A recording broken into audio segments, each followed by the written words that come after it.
पाजर यावा निरस शेवट घेताना सर भिंतीलाही पाजर यावा निरस शेवट घेताना.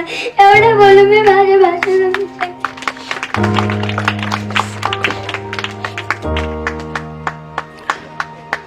ही शाळा काळीज आहे, काळजात राहील. इथं नसोल शरीराने, मनाने मात्र कायमस्वरूपी इथं राहील.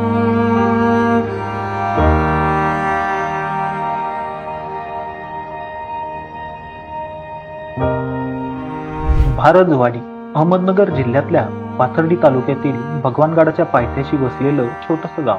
गावातील 95% जास्त लोक ऊसतोड मजूर. तोडणीसाठी इथली बहुतांश लोक वर्षातील 5-6 महिने गावापासून दूर असतात. अशा या गावात वयोवृद्ध व्यक्ती आणि चिमुकलेच जास्त दिसतात. 12 वर्षांपूर्वी गावातल्या हनुमान वस्ती शाळेवर शिक्षक म्हणून लहू बोराटे सर आले.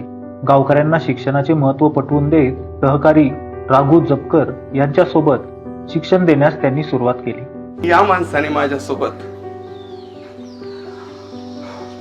माफ करा रात्रीच्या 1 ते 2 वाजेपर्यंत केवळ विद्यार्थ्यांवरती चर्चा केली. हो, मी असा पण माणूस पाहिला नाही. बोराटे सरांच्या मेहनतीमुळे हळूहळू शाळेतील विद्यार्थ्यांची संख्या वाढू लागली. 20 वर असलेली विद्यार्थ्यांची संख्या 60 पर्यंत गेली. संगणकाद्वारे डिजिटल शिक्षणही मिळू लागले. आसपासच्या गावातील लोकही आपल्या पाल्याच्या प्रवेशासाठी येऊ लागले. गेल्या 12 वर्षात बोराटे सरांनी स्वतःच्या मुलाप्रमाणे शाळेतील प्रत्येक विद्यार्थ्याला जपलं. पालक नसल्यावर बोराटे सर हेच त्यांचे पालक बनत.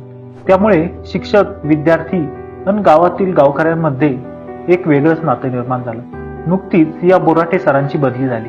त्यासाठी निरोप समारंभाचं आयोजन करण्यात आलं होतं. न भूतो असा निरोप समारंभ यावेळी बोराटे सरांचा झाला. फक्त चिमुकले विद्यार्थीच नव्हे तर गावकऱ्यांनाही आपले अश्रू अनावर झाले होते.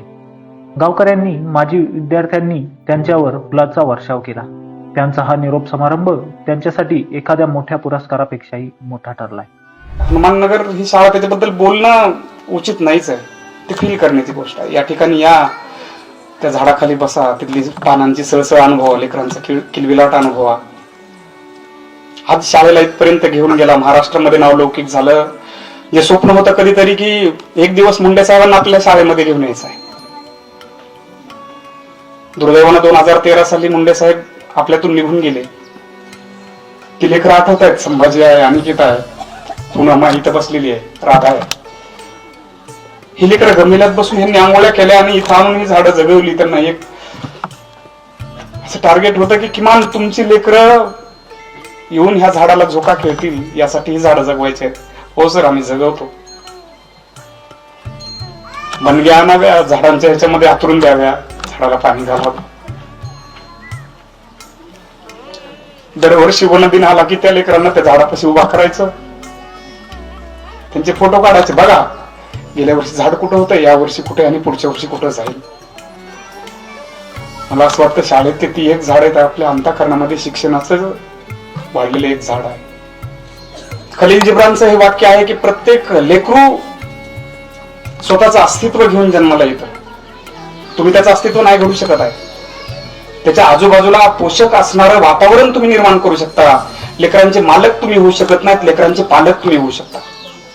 आपण आजपर्यंत शाळेला जे सहकार्य केलं, शाळेला मोठं केलेलं आहे, सोबतच माणसांना मोठं केलेलं आहे, त्याबद्दल तुम्हा सर्वांचे अंतःकरणापासून खूप खूप धन्यवाद, खूप खूप आभार.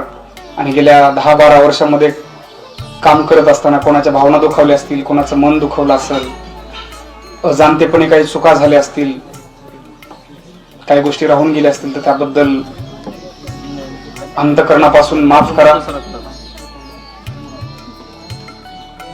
ही शाळा काळीज आहे, काळजात राहील. इथं नसोल शरीराने, मनाने मात्र कायमस्वरूपी इथं राहील.